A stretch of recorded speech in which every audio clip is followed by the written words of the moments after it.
আমরা যা চাই তা পাই না, আবার যা পাই তা হয়তো চাই না। আসসালামু আলাইকুম, কেমন আছেন সবাই? ফারজানাস ওয়ার্ল্ডে আপনাদের সবাইকে নতুন একটি ভিডিওতে স্বাগতম। আমি নতুন কাজ করছি, চেষ্টা করছি আপনাদের সাথে আমার বাসার বা নিজের কিছু কাজকে শেয়ার করে রাখার জন্য। যদি ভালো লাগে তাহলে সাবস্ক্রাইব করে রাখবেন, এতে আমার একটু উপকার হবে আর কি। না পারলে একটা লাইক দিয়ে রাখবেন। এই যে সকালে ১ কাপ চা খেলাম। কারণ এখন যে আবহাওয়া, এই ১ কাপ চা না খেলে আসলে কোনো কাজ করতেই ভালো লাগছে না। এমনকি সকালে যে ঘুম থেকে উঠবো সেটাও ভালো লাগছে না। এক প্রকার জোর করেই উঠছি। কিন্তু বাসা তো সবসময় পরিষ্কার রাখতেই হয়। কারণ বাইরের আবহাওয়া যদি খারাপ থাকে, ঘরের আবহাওয়া যদি নোংরা থাকে তাহলে আসলে শরীর মন কোনোটাই ভালো থাকার কথা নয়। আমি এই যে এলোমেলো সবকিছু অ একটু গুছিয়ে রাখছি। যদিও এগুলো প্রতিদিনের কাজ। প্রতিদিন একটু কাজ করলে ওইভাবে কাজ কখনো জমে থাকে না। আমি চেষ্টা করি এগুলো সাথে করে রাখার। আমার কাজের আপা এদিকে ঘর ঝাড়ু দেয় আর আমি এগুলো আস্তে মুছে ফেলি। চুলায় রান্না চলে। আসলে মাল্টিপল কাজ করতে আমার ভালো লাগে। যেহেতু আমার ছোট বাচ্চা আছে সেজন্য আমাকে মাল্টিপল কাজগুলো আসলে করতেই হয়। আর ঘর গোছানো থাকলে মনটাও ভালো লাগে। এখন মাঝে মনে হয় যে না খেয়ে আসলে একবেলা একটু কম খেলেও সমস্যা হয় না। কিন্তু ঘর গোছানো না থাকলে বড্ড মাথা এলোমেলো লাগে। আর কোনো কাজে মনও বসে না। সেইজন্য দেখা যায় যে নিজের মাথা আর মন ঠিক রাখার জন্য হলেও এগুলো পরিষ্কার পরিচ্ছন্ন রাখি আমি সবসময়।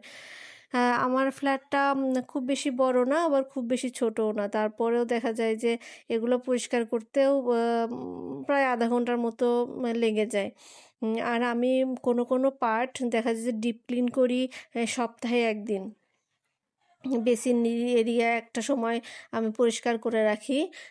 আবার যখন সময় পাই তখন রান্নাঘর ডিপ ক্লিন করি। আর প্রতিদিনের যে মোছামুছি সেটা তো চলতেই থাকে। এই যে আজকে আমি একটু বেসিন এরিয়াটা ডিপ ক্লিন করে নিলাম। আ এটাতে ওইভাবে আসলে ডেকোরেশন করা হয়নি। কারণ হচ্ছে আমি প্রয়োজন অনুযায়ী ডেকোরেশন করেছি। আমার প্রয়োজন অনুযায়ী ডেকোরেশন করতেই ভালো লাগে। হ্যাঁ, আমি ক্যাবিনেট সিস্টেম করেছি। এখানে কিছু শোপিস বা প্রয়োজনীয় নাস্তা, বিকেলের আয়োজন যাতে সবাই হাতের কাছে পায়, আমি সেভাবেই ডেকোরেশন করে রেখেছি। এটা আমার ডাইনিং এরিয়ার পাশেই। এজন্য দেখা যায় যে এটায় সবসময় পরিষ্কার পরিচ্ছন্ন রাখতে হয়, যাতে নিজের কাছেই ভালো লাগে। আসলে কাজ তো আমরা অন্যের জন্য কখনো করি না। কাজ নিজের জন্যই করি। নিজে যতটুকু করলে ভালো লাগে ঠিক ততটুকুই করা উচিত। আর আসলে অন্যের জন্য কখনো কাজ করা উচিতও না করা। এতে আসলে প্রেশার বেড়ে যায়। আপনি যদি মনে করেন যে আমি যেভাবে আছি সেভাবেই থাকতে পারবো, সেটা অবশ্যই তার রুচি অনুযায়ী সে থাকবে। যে চাইবে যে সে পরিষ্কার থাকবে, সেও তার রুচি অনুযায়ী পরিষ্কার পরিচ্ছন্ন থাকবে। এটা যার রুচি আর জীবন মানের উপর নির্ভর করে আমি মনে করি। অনেকে দেখা যায় যে অনেক বড় জায়গাতেও ছড়িয়ে ছিটিয়ে থাকে, আবার অনেকে অনেক ছোট জায়গাতেও গুছিয়ে থাকতে পারে। এটা যার রুচি আর জীবন মানের উপর নির্ভর করে। তারপরেও দেখা যায় যে আমাদেরও যদি একটু গুছিয়ে থাকি নিজেদেরও ভালো লাগে। আর এখন তো মাঝে একটু ভিডিও করে রাখার চেষ্টা করছি। তারপরেও ওইভাবে হয়ে ওঠে না। ২ টো বাচ্চা নিয়ে, বাচ্চাদের পরীক্ষা থাকলে অনেক বেশি প্রেশার কাজ করে। আর এই যে কি বলবো এটাকে? হুম, এটা আসলে উপরের যে ঝুলটা আছে সেটা পরিষ্কার করতে খুবই কাজে দেয়। এরও কোনো ক্ষতি হয় না, ওয়ালেরও ক্ষতি হয় না বা টাইলসেরও কোনো ক্ষতি হয় না। খুবই সুন্দর করে এটা পরিষ্কার করা যায়। আর দেখা যায় যে যেখানে অল্প একটু ময়লা হয় বা মাকড়সার জাল পড়ে সেখানে প্রতিদিন যদি ২ মিনিট একটু পরিষ্কার করে নেওয়া হয় তাহলে আর কাজের চাপটাও বাড়ে না। এটা আমি যেখানেই দেখি ময়লা আছে বা একটু মাকড়সার জাল হয়েছে, আমি সাথেই এই কাজটা করে ফেলি। এতে আমার কাজের প্রেশার কমে আসলে। সুইচ বোর্ডগুলাও দেখা যায় যে যেটা হাতের কাছে আছে একটু কালো লাগছে, আমি সেটা মুছে দিচ্ছি। এই যে আমার ফাইনাল লুক, বেসিন এরিয়াটা আমি একদম সিম্পলই রেখেছি। জাস্ট আমার প্রয়োজনে যতটুকু লাগে ক্যাবিনেট সিস্টেম ওইভাবেই করা আছে।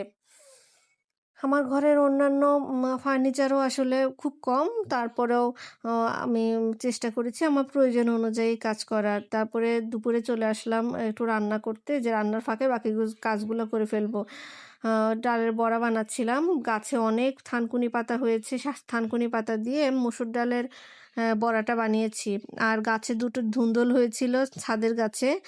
এই দুটো বৃষ্টির জন্য আসলে পারা হচ্ছিল না। আর ওরাও মানে ওইভাবে যে বড় হবে, বড় না হলে আসলে খেয়ে তো স্বাদ নেই। তাই সেটাও পেড়ে নিয়ে এসে রাখলাম যাতে পরে রান্না করতে পারি। আর এই যে রান্না চুলায় দিয়ে এসেছি। রান্না চুলার ফাঁকে, ফাঁকে আমি আবার বাসার কাজগুলো করে নিচ্ছি। এভাবেই আসলে আমি কাজ করি। ওইভাবে জমিয়ে রাখি না কখনো। দেখা যায় যে যখন যেটা চোখে পড়ে তখন সেটা আমি সেভাবেই শেষ করে ফেলি। এতে আমার মানে সুবিধা হয়। কারণ ছোট বাচ্চা নিয়ে আসলে আয়োজন করে কাজ করব, ওইটা আসলে আমার হয়ে ওঠে না। আমার রেগুলার কাজের মধ্যে যেগুলো পড়ে আমি সেগুলো করে ফেলি সবসময়। আবার রান্নায় ফিরে আসলাম।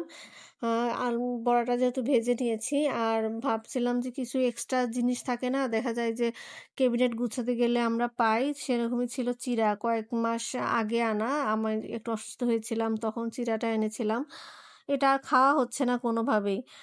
তাই ভাবলাম যে এটা যদি ভেজে রাখা যায় তখন আসলে সবাই খেয়ে নিতে পারবে। আর এটা সবাই বাচ্চারাও পছন্দ করে চিড়া ভাজা।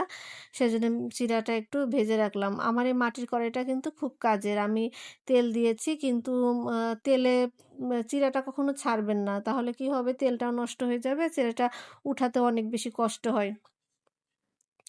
চিড়াটা ভাজছিলাম আর এদিকে রান্নাঘরের জানালা দিয়ে আকাশ দেখছিলাম। ভালোই লাগছিল। অনেক বাতাস আসে আমার এই রান্নাঘরের এই পাশ থেকে। দেখতে আমার ভালোই লাগে। আমি মাঝে, মাঝে রান্না চুলোয় দিয়ে আকাশের দিকে তাকিয়ে থাকি। তারপরে এই যে চিড়াটা ভেজে নিয়েছি, এখন আজকের মতো